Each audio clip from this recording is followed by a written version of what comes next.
At the family dinner, my daughter-in-law came up to me and whispered, "I'm pregnant with your husband's baby, you tacky old woman." I laughed out loud and said, "Don't worry, dear." Weeks later, I gave her a surprise that shattered her. "I'm glad to have you here. Follow my story until the end and comment the city you're watching from so I can see how far my story has reached." I had been Darnell's wife for more than 4 decades, 43 years, filled with shared breakfasts, slow Sunday mornings, and that peaceful, familiar quiet that only comes when two people know each other's patterns by instinct. At 62, with dark curls threaded with silver and skin marked by the stories of a full life, I truly believed I understood my husband, my son Kareem, and the world we'd built inside our big Victorian house. I couldn't have been more mistaken. Everything shifted on a Tuesday evening in late September. The dining room glowed with soft amber light from the chandelier Darnell surprised me with on our 20th anniversary. My grandmother's porcelain dishes were arranged neatly on the walnut table, and the crystal glasses sparkled like tiny shards of rainbow.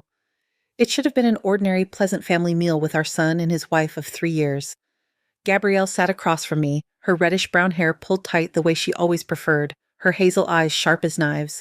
At 28, 15 years younger than Kareem, she had carried an air of quiet menace from the moment she joined our family. She observed people too closely, as if assessing vulnerabilities, and tonight she seemed positively radiant, not with joy, but with a kind of cold, victorious satisfaction.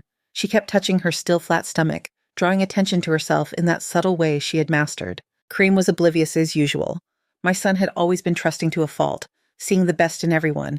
He was cutting his steak with the focused attention he brought to everything, his thick black hair falling across his forehead the same way it had since he was a boy. And Darnell, my Darnell, sat at the head of the table, his gray hair neatly combed, his deep brown eyes, usually so warm when they looked at me, fixed firmly on his plate. He hadn't looked at me directly all evening. In fact, he hadn't looked at me properly in weeks. "Monica, you've outdone yourself again," Kareem said, gesturing toward the roast I'd spent all afternoon preparing. "This is incredible." I smiled at my son, but it felt forced. There was a tension in the air that made the food taste like cardboard in my mouth. Something was building, and I could feel it like the pressure before a storm. "Mother Monica is such a wonderful cook," Gabrielle said, her voice honey-sweet, but with an edge that only I seemed to hear. Such a devoted wife and mother. It's inspiring, really. The way she emphasized devoted made my skin crawl, but I nodded politely. "Thank you, dear." Gabrielle dabbed at her lips with her napkin, a small smile playing at the corners of her mouth. "You know, I've been thinking a lot about devotion lately, about marriage vows, for better or worse, in sickness and in health." Her eyes glittered through all kinds of challenges. Darnell's fork clinked against his plate. The sound seemed unnaturally loud in the sudden quiet. "That's lovely, sweetheart," Kareem said, reaching over to squeeze his wife's hand. "Marriage is about commitment, isn't it? Building something together." "Oh, yes," Gabrielle agreed. But she was looking at me now. Building something or sometimes sharing what's already been built. My heart began to beat faster, though I couldn't say exactly why. There was something in her tone, in the way Darnell continued to avoid my eyes, that made alarm bells ring in my head. "I have some news," Gabrielle announced suddenly, her voice cutting through the quiet. "News that will change everything for our family." Kareem straightened in his chair, his face lighting up with anticipation. "What is it?" Gabrielle stood gracefully, smoothing down her dress. "I'm pregnant." The words hit the room like a physical blow. Kareem's face transformed with joy, and he jumped up to embrace his wife. "Gabrielle, that's wonderful." He turned to us, beaming.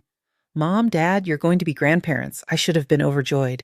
I should have been crying happy tears, rushing to hug my daughter-in-law, planning nursery colors and baby showers. Instead, something cold and ugly twisted in my stomach as I watched Gabrielle's eyes over Kareem's shoulder. She was watching Darnell, and there was something triumphant in her expression. "Congratulations," I managed, my voice sounding strange even to my own ears. But Gabrielle wasn't done. As Kareem released her and moved to pour champagne for a toast, she walked slowly around the table. She stopped beside my chair, leaning down as if to give me a congratulatory hug. Instead, her lips brushed my ear, and she whispered words that would haunt me for weeks to come. "I'm pregnant with your husband's baby, you old fool." The world tilted. My hands gripped the edge of the table so hard my knuckles went white. But somehow, impossibly, I laughed, a bright, clear sound that rang through the dining room. "Don't worry, dear," I heard myself say, my voice steady despite the earthquake happening inside my chest. "Everything will work out just fine." Gabrielle pulled back, confusion flickering across her features. She had expected tears, accusations, drama.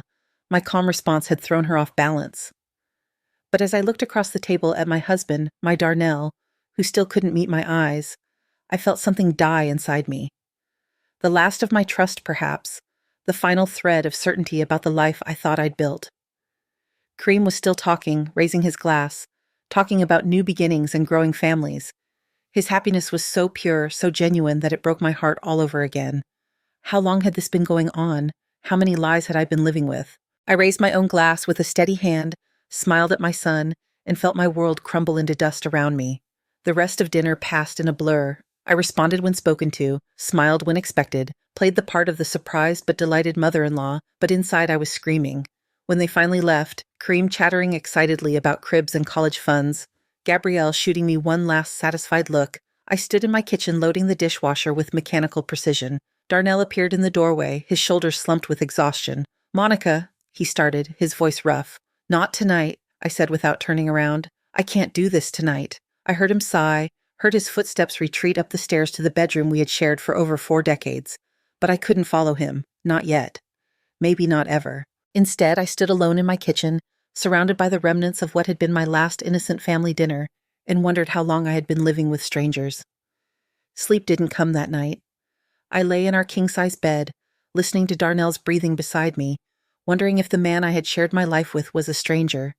Every small sound, the creak of the house settling, the distant hum of the refrigerator, seemed amplified in the darkness. When morning came, I moved through my usual routine like an actress playing a part. Coffee for 2, eggs over easy for Darnell, whole wheat toast cut diagonally the way he preferred. We sat across from each other at our small breakfast table, the morning sun streaming through the kitchen windows, and I studied his face like I was seeing it for the first time. "Sleep well?" he asked, not looking up from his newspaper. "Fine," I lied. The silence stretched between us, filled with everything we weren't saying. Finally, Darnell folded his paper and stood. "I'll be working in the garden today. The roses need attention before the first frost." Working in the garden? How many times had he said those exact words over the past few months? I watched him walk away, noting the slight stoop to his shoulders that hadn't been there a year ago. At 69, he was still handsome in that distinguished way that had first caught my attention at a church social 45 years ago. But now, I wondered if I had ever really known the man behind that familiar face. After he left, I sat alone with my cooling coffee and let my mind drift back over recent months, searching for clues I had missed. They were there, like pieces of a puzzle I had been too naive to assemble. 3 months ago, Darnell had started showering at odd times, not just his usual morning routine, but suddenly after working in the yard, or before dinner when we weren't going anywhere special. When I asked about it, he said he didn't want to smell like soil and fertilizer. 2 months ago, I had found a credit card statement with charges I didn't recognize. A florist in the next town, a jewelry store I had never heard of. When I asked Darnell about them, he said he was planning surprises for my birthday.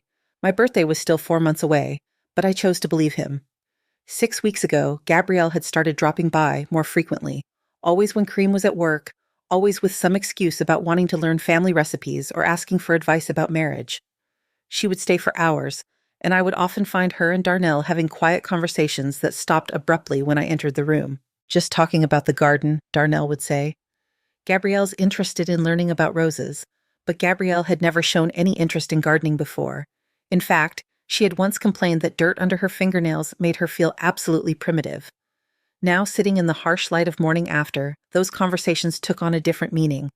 The way Gabrielle would touch Darnell's arm while they talked, the way she would laugh at things that weren't particularly funny, the way Darnell's cheeks would flush pink in a way I hadn't seen in years. I had attributed it to my husband being flattered by the attention of a young, beautiful woman. Harmless vanity, I told myself. Natural for a man his age to enjoy feeling appreciated. How naive I had been. The phone rang, jarring me from my dark thoughts. Kareem's voice was bright with excitement. "Mom, did you sleep at all last night?" I was too excited to close my eyes. "I'm still processing," I said carefully. "It's wonderful news, sweetheart. Gabby is already making lists, baby names, nursery themes, everything. She wants to start shopping this weekend." He paused. "She mentioned that Dad seemed really happy about the news, said he got a little emotional when she told him." My hand tightened on the phone. "When did she tell him?" "Last week, I think. She wanted to share it with him first. Said she was nervous about how you'd both react." "Isn't that sweet?" "She was worried you might think we were too young." Last week. She had told Darnell about the pregnancy a full week before announcing it to the family. Why would she do that unless... Mom? You still there? Yes, I managed, just thinking about everything we'll need to do to get ready. After I hung up, I sat staring at the phone, pieces of the puzzle clicking into place with sickening clarity. The private conversations, Darnell's strange behavior, Gabrielle's triumphant expression at dinner. I needed to know the truth, but I couldn't bear to confront Darnell directly. Not yet. If I was wrong, if my suspicious mind was creating problems where none existed, I could destroy my marriage over nothing. But if I was right... I spent the rest of the morning in a fog, mechanically cleaning rooms that were already spotless, folding laundry that didn't need to be folded. Through the kitchen window, I could see Darnell in his garden, pruning the roses with careful, practiced movements. Malcolm, our gardener, worked nearby, trimming the hedges with the quiet efficiency I had come to appreciate over the past year. Malcolm was a gentle soul, maybe 35 or 40, with kind brown eyes and work-roughened hands. He lived in a small apartment above the garage behind the Jenkins house next door, taking care of several properties in our neighborhood. Darnell had hired him after our previous gardener retired, and I had grown fond of his polite manner and dedication to making our yard beautiful. Now, I watched him work and wondered if he knew, if he had seen things, if the whole neighborhood knew what was happening in my marriage before I did. Around noon, Gabrielle's silver sedan pulled into our driveway. She emerged wearing a flowing sundress that emphasized her still slender waist, her auburn hair catching the sunlight as she walked toward the garden where Darnell was working. I watched from behind the sheer curtains in our living room as she approached my husband. Their conversation was animated, her hands gesturing, his head nodding. At one point, she placed her hand on his arm, the same gesture I had noticed before, but dismissed as friendliness. Now it looked like something else entirely, when she laughed, throwing her head back in that practiced way of hers. Darnell smiled, really smiled in a way I hadn't seen in months. My chest constricted with a pain I didn't know how to name. They talked for maybe 20 minutes before Gabrielle glanced toward the house. I stepped back from the window, my heart racing with the absurd fear of being caught spying on my own husband.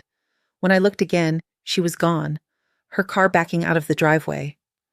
Darnell remained in the garden, but his movements seemed different now, lighter, like their conversation had lifted some burden from his shoulders. That evening, he was almost cheerful at dinner. He talked about the garden, about plans for next spring, about how excited he was to be a grandfather. He was more animated than he had been in weeks, and I found myself studying his face, searching for signs of guilt or deception. Instead, I saw something that might have been relief. "Gabrielle stopped by today," I said carefully. "Yes," Darnell nodded, cutting his pork chop with steady hands. "Sweet girl. She's nervous about the pregnancy, wanted some reassurance." What kind of reassurance? For just a moment, his knife stilled. "Oh, you know, first-time mother worries. Whether she'll be good at it, whether the baby will be healthy. Normal concerns." But nothing about Gabrielle had ever struck me as normal. And I was beginning to suspect that this pregnancy was the least normal thing of all. That night, as Darnell slept beside me, I made a decision. I couldn't live with the uncertainty, couldn't spend the rest of my life wondering if every smile was a lie, every kiss a betrayal. I was going to find out the truth, no matter how much it hurt, because living with lies was worse than living with painful reality. The next morning, I would begin my investigation in earnest. The investigation began with Darnell's study. Wednesday morning, after he left for his weekly doctor's appointment, I climbed the stairs to the room that had been his sanctuary for as long as we'd lived in this house. The heavy oak door creaked as I pushed it open, and I felt like an intruder in my own home. Darnell's study was exactly as he'd left it. Papers neatly stacked, books arranged by subject, his old leather chair positioned just so to catch the morning light. The room smelled of his aftershave and the faint mustiness of old books. I had always respected his privacy, rarely entering without invitation. Now I wondered what that courtesy had cost me. I started with his desk, my hands trembling slightly as I opened the top drawer. Pens, paper clips, business cards from doctors and contractors, nothing unusual. The second drawer held bills and correspondence, all seemingly innocent. But in the bottom drawer, beneath a stack of gardening magazines, I found something that made my breath catch. Bank statements. Not our joint account, but a separate checking account I didn't know existed. The statements went back 6 months. And as I scanned the entries, my confusion deepened. Large deposits, $5,000, $8,000, $12,000, appearing seemingly at random, and withdrawals, always in cash, always in round numbers, $2,000, $3,500, $7,000. Where was this money coming from, and where was it going? I photographed the statements with my phone, my hands shaking so badly I had to take several shots to get clear images. Then I carefully returned everything to its place and closed the drawer. But I couldn't shake the feeling that I was missing something crucial. The sound of a car in the driveway sent me scurrying to the window. Not Darnell's sedan, but Gabrielle's silver car. I watched her emerge, wearing jeans and a fitted sweater that showed off her figure, and head not toward the front door, but around the side of the house toward the back garden. This was my chance. I slipped downstairs and positioned myself where I could see the garden through the kitchen window. Gabrielle was walking toward Malcolm, who was raking leaves near the old oak tree. They began talking, their body language suggesting familiarity that surprised me. I hadn't realized they knew each other well. Their conversation was brief but intense. Malcolm kept shaking his head while Gabrielle seemed to be insisting on something. At one point, she reached into her purse and pulled out what looked like an envelope. Malcolm looked around nervously before taking it and shoving it into his jacket pocket. Money.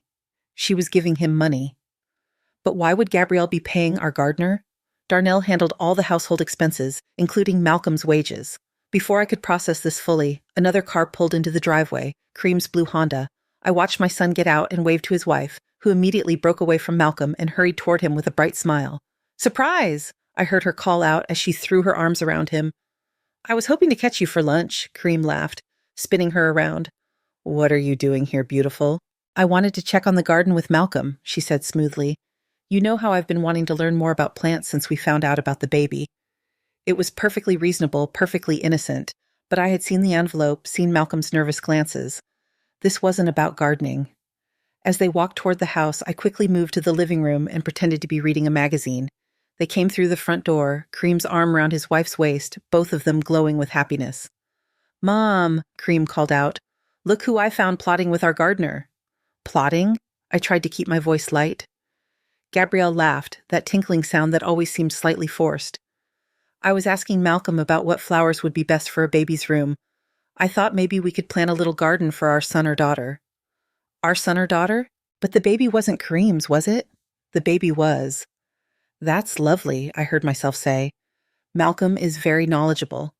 "He is," Gabrielle agreed, her eyes meeting mine with something that might have been challenge.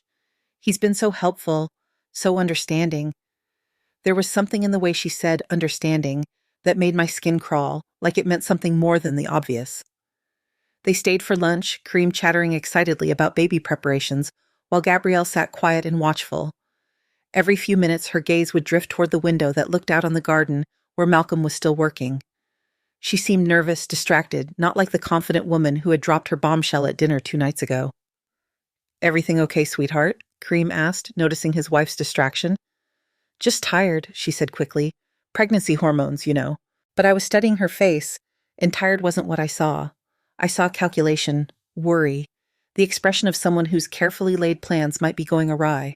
After they left, I watched Malcolm work for another hour. He seemed agitated, glancing frequently toward the house, toward the street, toward his truck parked at the curb. Whatever Gabrielle had given him in that envelope, it had disturbed him. That evening, when Darnell came home from his appointment, he seemed distracted. He barely touched his dinner, pushing food around his plate while staring off into space. "Everything okay?" I asked, echoing Kareem's earlier question. "Fine," he said automatically. "Just thinking about the garden. Might need to replant the rose bed next spring." But he wasn't thinking about roses. His mind was clearly elsewhere, and the lines around his eyes seemed deeper than they had that morning.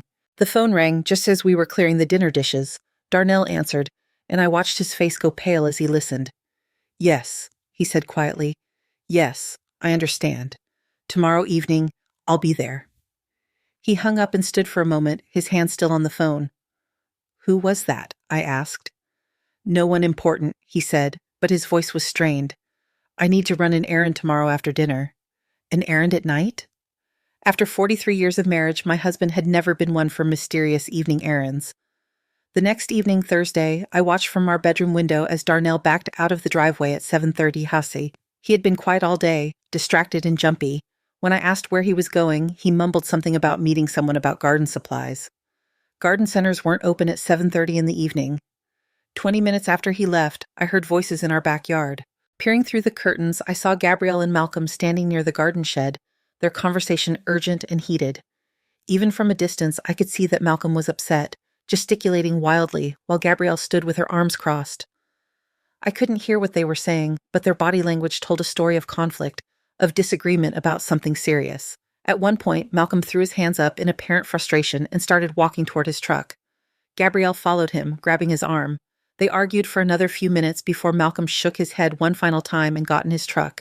As he drove away, Gabrielle stood alone in my backyard, her face illuminated by the security light, looking nothing like the sweet, innocent young woman my son had married. She looked calculating, desperate, dangerous. When Darnell returned an hour later, he was even more withdrawn than before. He went straight to his study and closed the door. I could hear him making phone calls, his voice low and urgent, but I couldn't make out the words. I lay awake that night, staring at the ceiling, trying to piece together what I had witnessed. The secret bank account, the envelope of money Gabrielle had given Malcolm, the mysterious phone call and Darnell's evening errand, and the heated argument between Gabrielle and Malcolm. None of it made sense if this was simply about an affair. But what if it wasn't about an affair at all? What if something much more complicated was happening under my nose? The next morning, Friday, I made a decision that would change everything. I was going to follow Darnell when he left the house. I was going to find out where these mysterious errands were taking him. But first, I was going to search Kareem's old room, the room where Gabrielle sometimes stayed when she visited during the day, because I was beginning to suspect that my daughter-in-law's secrets went far deeper than pregnancy and adultery. And I was right. Friday morning arrived gray and drizzling, matching my mood perfectly. Darnell left early for what he claimed was a hardware store run, but I had stopped believing his explanations. After his car disappeared down our tree-lined street, I climbed the stairs to Kareem's old room with a sense of purpose I hadn't felt in days. The room had been redecorated when Kareem moved out, transformed from teenage chaos into a pristine guest room with pale blue walls and white furniture. But Gabrielle had made it her own in small ways during her frequent visits. A silk scarf draped over the dresser mirror, expensive lotion on the nightstand, a stack of magazines on the window seat. I started with the dresser, checking each drawer carefully. Clothes, jewelry, nothing unusual. But in the bottom drawer, beneath a stack of designer sweaters, my fingers found something unexpected. A manila folder hidden like contraband. Inside were documents that made my blood run cold. Bank statements from an account in Kareem's name showing transactions I knew my son had never made. Large withdrawals always in cash dating back almost 8 months. The amounts were staggering. $15,000, $20,000, $25,000. More money than Kareem made in half a year. But it wasn't just bank statements.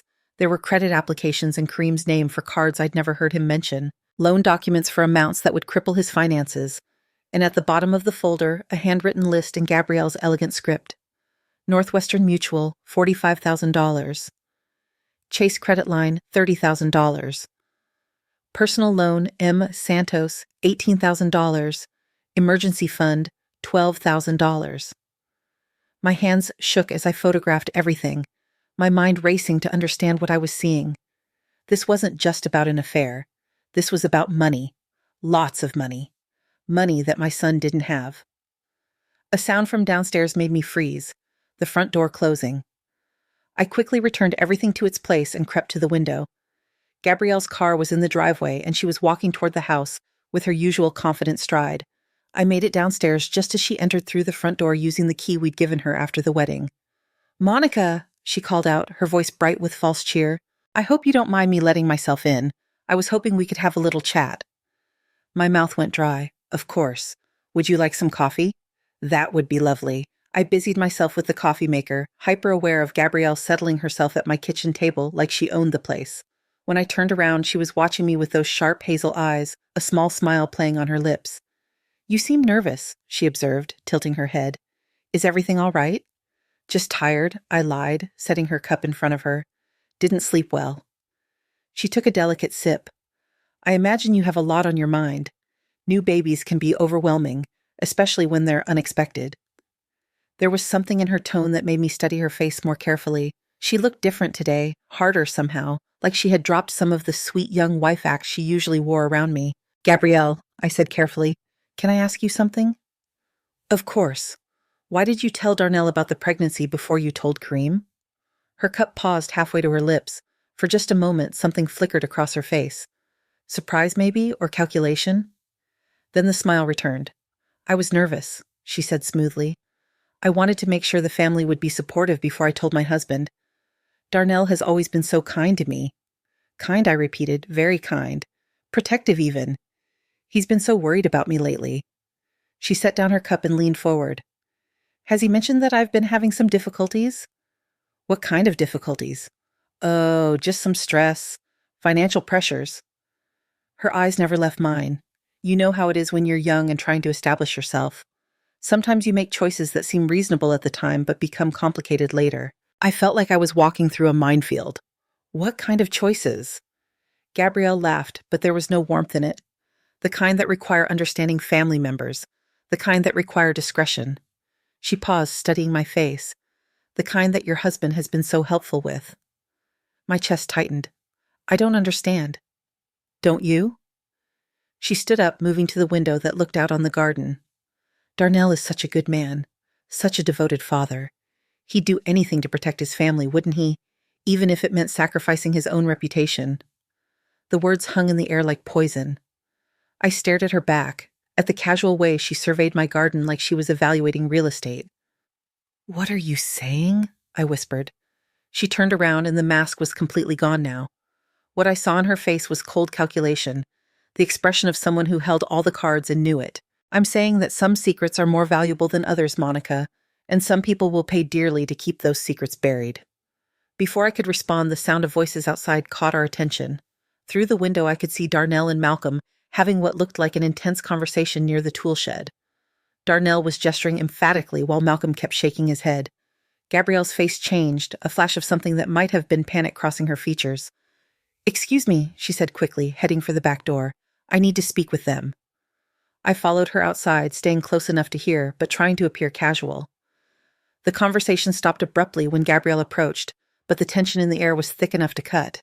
Is everything all right? Gabrielle asked, but her voice was sharp with warning. Malcolm looked between Darnell and Gabrielle, his face troubled. I can't keep doing this, he said quietly. This isn't right. Kareem's a good man. He doesn't deserve Malcolm.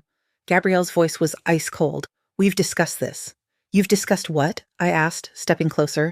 The three of them turned to look at me, and I saw guilt written across all their faces, though in very different ways. Malcolm looked sick with remorse. Gabrielle looked angry at being interrupted. And Darnell? Darnell looked like a man who had been carrying a terrible burden for too long.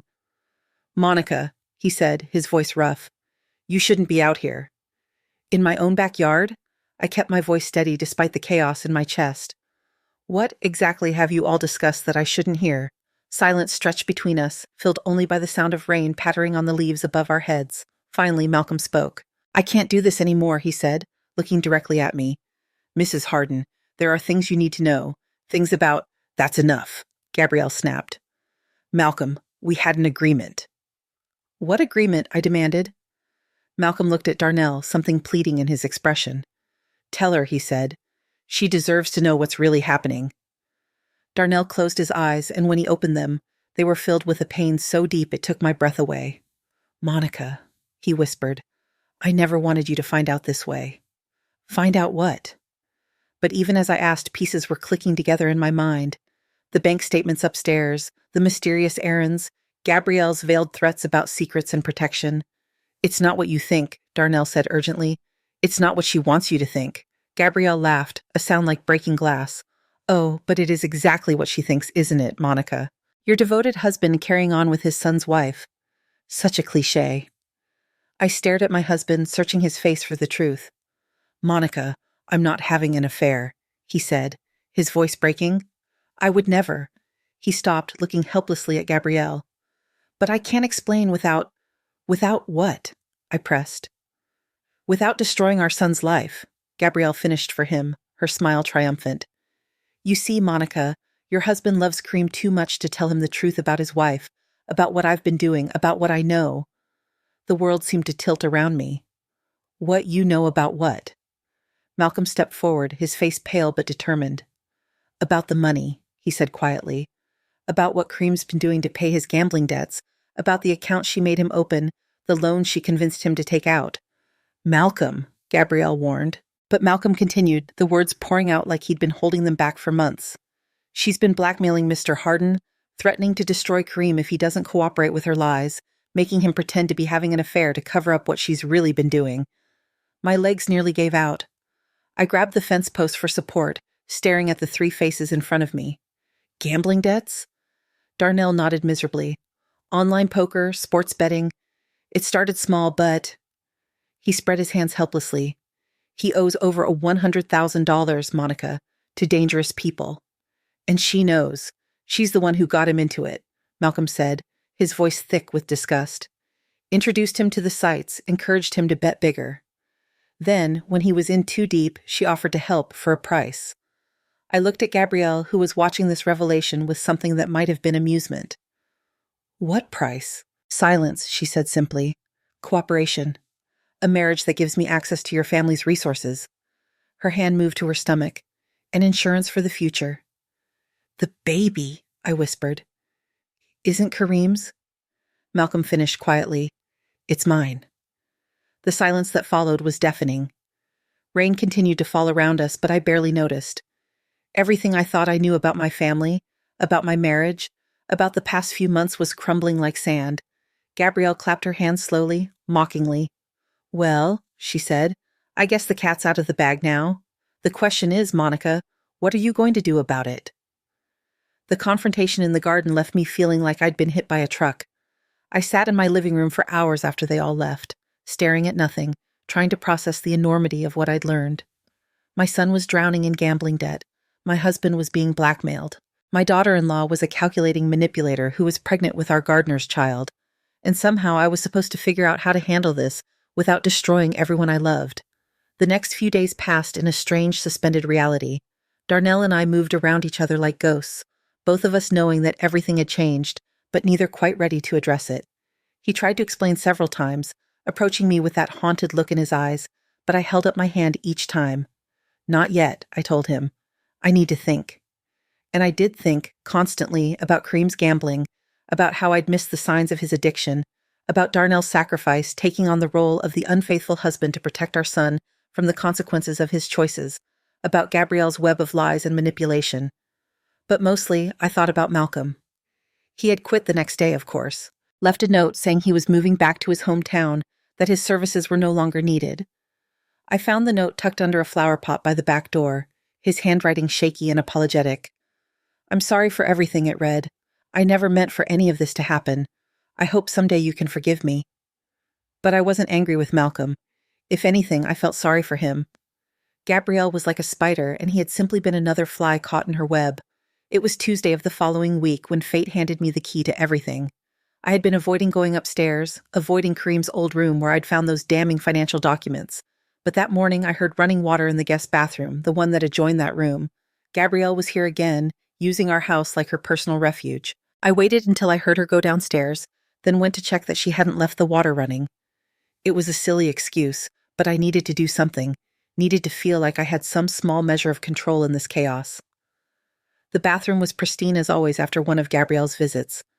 She was meticulous about cleaning up after herself, leaving no trace of her presence except the faint scent of her expensive perfume, but this time she had left something behind. It was tucked behind the toilet, probably fallen from her purse, a long white envelope, slightly crumpled. My heart started racing before I even opened it. Some instinct telling me that this was important. Inside was a single sheet of paper with the letterhead of Gene Tech Laboratories.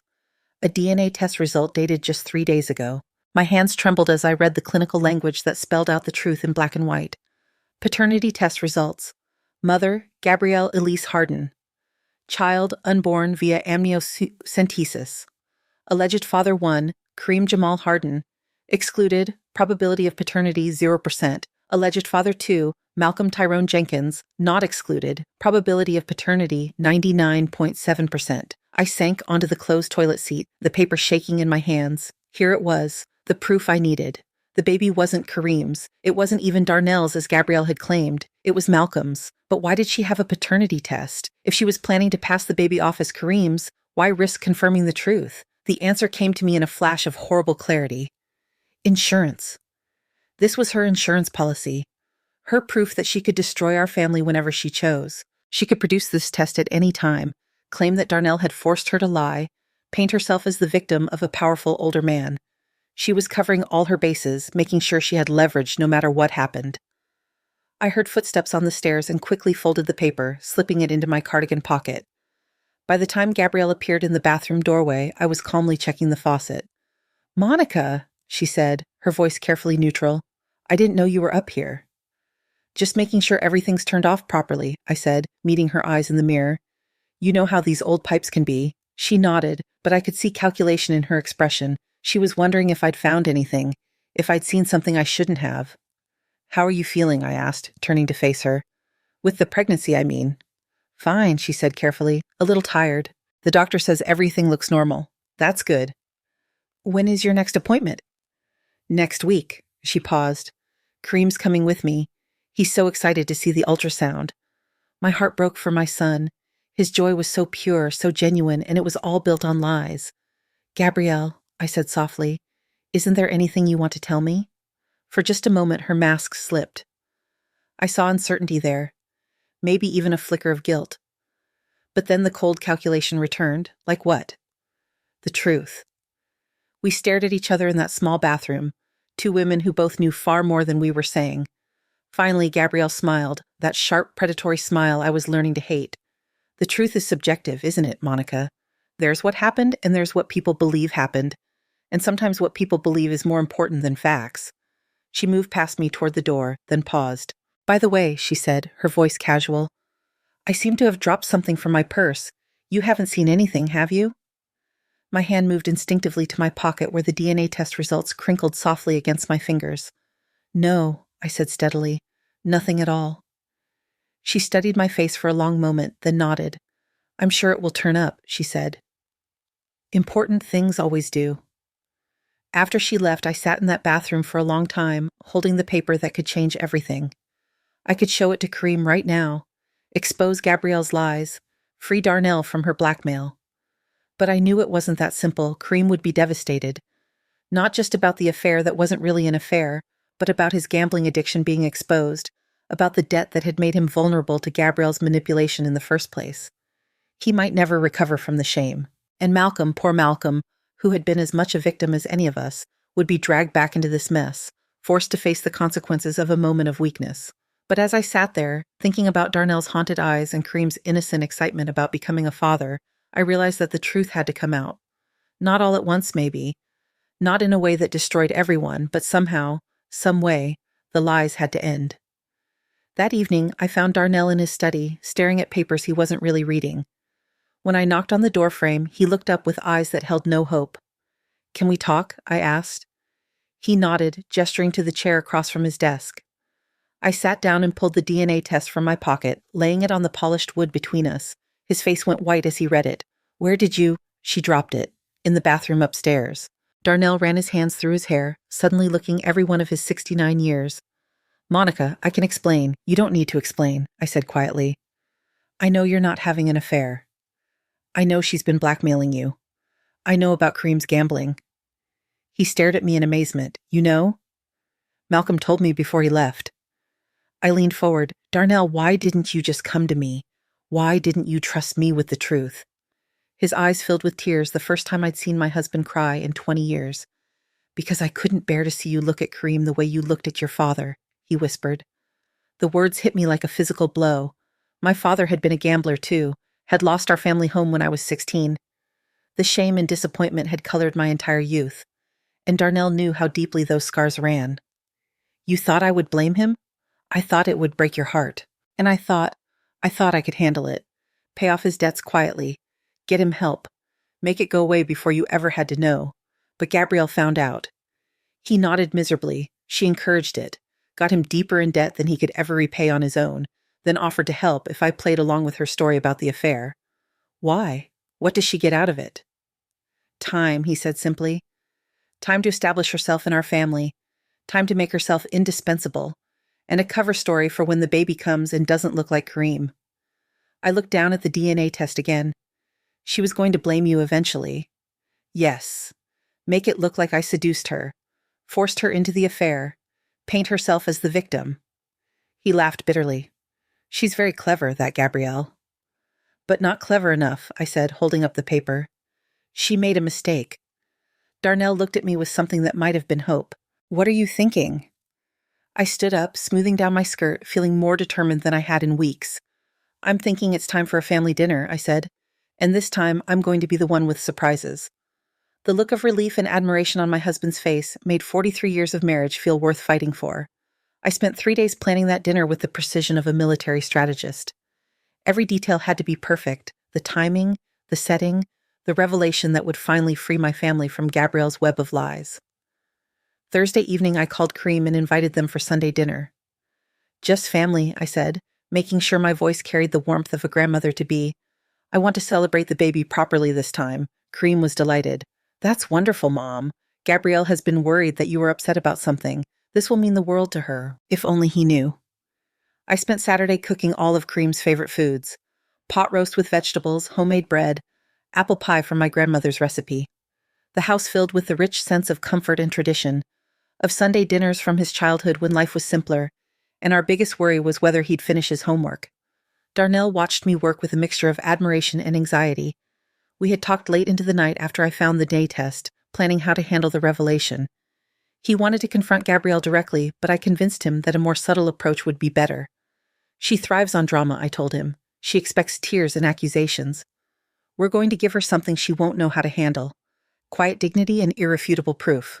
On Sunday afternoon, I set the table with my best china, the wedding set that had been carefully preserved for special occasions. The irony wasn't lost on me, using these symbols of marital commitment to expose the ultimate betrayal of marriage vows. Gabrielle arrived wearing a flowing dress that emphasized her pregnancy, her hand resting protectively on her still small bump. She looked radiant, glowing with the satisfaction of a woman who believed she held all the power. "Monica," she exclaimed, kissing my cheek with apparent affection. "Everything smells wonderful. You've gone to so much trouble." "No trouble at all," I said smoothly. "Family is worth every effort." Kareem beamed, pulling out his wife's chair with the gallant attention he'd learned from his father. "Isn't Mom amazing? She could open her own restaurant." "Absolutely," Gabrielle agreed. But her eyes were watchful, studying my face for signs of the tension that had marked our recent interactions. She was puzzled by my apparent good mood, uncertain whether to be relieved or suspicious. We made small talk through the appetizers, Gabrielle describing her latest pregnancy symptoms, Kareem sharing news from his work, Darnell asking gentle questions about the baby's due date. To anyone watching, we looked like a perfectly normal family celebrating new life.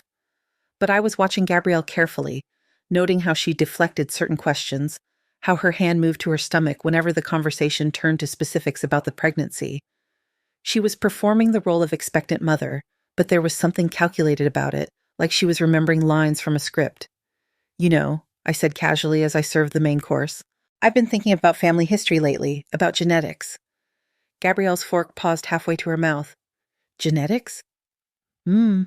It's fascinating how traits get passed down through generations. Eye color, hair texture, facial features. I smiled at Kareem. "You have your father's eyes, but my stubborn chin." Kareem laughed. "Thanks for that, Mom." "I wonder what the baby will look like," I continued, my voice conversational. "Will he have Kareem's dark hair or your auburn, Gabrielle? Will he be tall like the Hardens or petite like you?" "It's impossible to predict," Gabrielle said carefully. "Genetics can be surprising." "Oh, but modern science is so advanced now," I said, taking a sip of wine. "They can tell you so much about a baby even before birth. DNA testing, paternity confirmation. It's really quite remarkable." The word paternity hung in the air like a bomb waiting to explode. Gabrielle went very still, her face carefully blank. Darnell set down his fork, recognizing that we had reached the crucial moment. "DNA testing?" Kareem asked, oblivious to the tension crackling around him. "You mean like those ancestry kits?" "Among other things," I said. "They can also determine parentage with almost perfect accuracy. Very useful when there are questions about family relationships." Gabrielle's breathing had become shallow, but she maintained her composure. What an odd topic for dinner conversation. "Is it?" I tilted my head. "I think it's quite relevant, actually." I stood up and walked to the sideboard where I had placed a manila envelope before dinner. My hands were steady as I returned to the table, though my heart was pounding so hard I was sure everyone could hear it. "Gabrielle, dear," I said, my voice gentle but implacable, "I believe you dropped something in my bathroom last week." Her face went white as I placed the DNA test results in front of her. The paper seemed to glow under the chandelier light, its clinical language spelling out the truth in stark black and white. Cream frowned, reaching for the document. "What is this?" "Don't," Gabrielle whispered. But it was too late.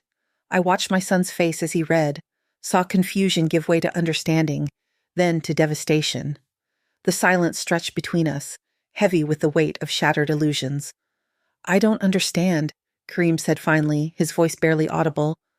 "Malcolm? Our gardener?" Kareem looked up at his wife, his eyes pleading for an explanation that would make this nightmare make sense. "Gabrielle."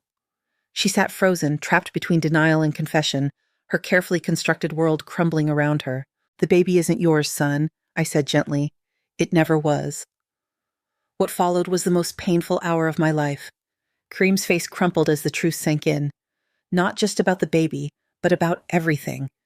The gambling debts that had made him vulnerable, the manipulation that had trapped him in Gabrielle's web, the way his shame about his addiction had been used against him. Gabrielle tried to salvage the situation, spinning a desperate story about being forced into the affair, about Darnell taking advantage of her vulnerability. But the lie sounded hollow now, transparent in the face of documented proof. "You planned this?" Kareem said slowly, the pieces clicking together in his mind. "You knew about my gambling problem." "You encouraged it. I was trying to help you," Gabrielle protested. "By getting me deeper in debt? By using my shame to blackmail my father into playing along with your lies?" She had no answer for that. "And Malcolm?" Kareem's voice broke on the name. "Did you seduce him too? Was he just another tool in your game?" "It wasn't supposed to happen," Gabrielle whispered. I was lonely and he was kind." "So you destroyed his life too." Darnell spoke up then, his voice heavy with the weight of months of silence. "Son, I want you to know that I never touched her. I let you believe I was having an affair because I couldn't bear to see you face the consequences of the gambling. I thought I could protect you." Kareem looked at his father with eyes full of pain and gratitude. "Dad, you didn't have to." "Yes, I did. You're my son. But I should have trusted your mother with the truth. Should have trusted you to be stronger than your mistakes." The cleanup was swift and decisive. Gabrielle packed her things that very evening, her suitcases stacked by the front door like a fortress of failure. She had nowhere to go, no family who would take her in, no friends who weren't connected to the lies she had told. "What about the baby?" she asked desperately as Kareem loaded her belongings into her car. "You can't just abandon your grandchild." "The baby will be fine," I said calmly. "I've already called Malcolm's sister in Phoenix. She's willing to take you in until the birth, help you get on your feet." Gabrielle stared at me in amazement. "You arranged for me to go to Phoenix?" "I arranged for you to have a chance to start over," I corrected. "To raise your child honestly, without lies or manipulation. What you do with that chance is up to you." As her car disappeared down our street, I felt no triumph, no satisfaction, only sadness for the pain that had been caused and relief that the lies were finally over. 6 months later, I received a photo in the mail, a baby boy with dark hair and Malcolm's gentle eyes. On the back, in Gabrielle's handwriting, "His name is David. Thank you for giving me a second chance." Kareem had started going to Gamblers Anonymous, facing his addiction with the same determination he brought to everything else in his life. Darnell and I were closer than we had been in years, our marriage strengthened by the truth we had finally shared. And our real grandchild, the one born to parents who loved each other honestly, she arrived 8 months after that terrible dinner. A beautiful girl with Kareem's dark eyes and his new wife Charmaine's infectious laugh. Sometimes the greatest victories are the quietest ones, not the dramatic confrontations or public revelations, but the simple act of choosing truth over lies, forgiveness over revenge, and love over the fear of being hurt. I learned that at 62, it's never too late to fight for your family. And sometimes the most powerful weapon isn't anger or accusation, but the quiet dignity of a woman who knows her own worth and refuses to let anyone diminish it. In the end, I didn't destroy Gabrielle. I simply removed her power to destroy us. And that made all the difference. Now, I'm curious about you who listened to my story. What would you do if you were in my place? Have you ever been through something similar? Comment below. And meanwhile, I'm leaving on the final screen 2 other stories that are channel favorites, and they will definitely surprise you. Thank you for watching until here.